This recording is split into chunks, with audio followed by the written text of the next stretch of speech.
সবচেয়ে মজার বিষয় হচ্ছে এখানে আপনারা দেখছেন পিছনে যে সুন্দর একটি চাকচিক্য সুন্দর একটি ঘর বাসস্থল তৈরি হয়েছে। এখানে একটি ভাঙাচুরা কুড়ে ঘর ছিল।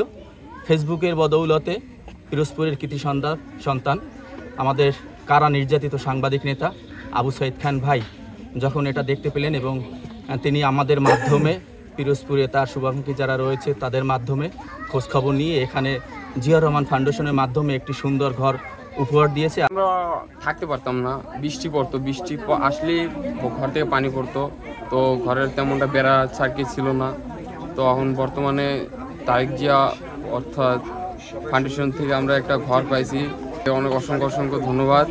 আর পাশাপাশি আছেন সাইদ ভাইকে তো অসংখ্য অসংখ্য ধন্যবাদ। সাইদ ভাই ওটা আমি নিলাম, নেওয়ার পরে তখন গাছগুলো কাটাই দিয়ে উনি সব কাটাইয়া সমস্ত দায়িত্ব দিয়া ওই সাইদ ভাই বুঝ করে দিয়েছে। দেওয়ার পর আমার বুড়ি তো আগে কষ্ট ছিল খুব, ঘরটা পাইয়া এখন সবাই খুশি হয়েছে। যে পরিবারের জন্য সবাই দোয়া করছে এবং আমিও দোয়া করি।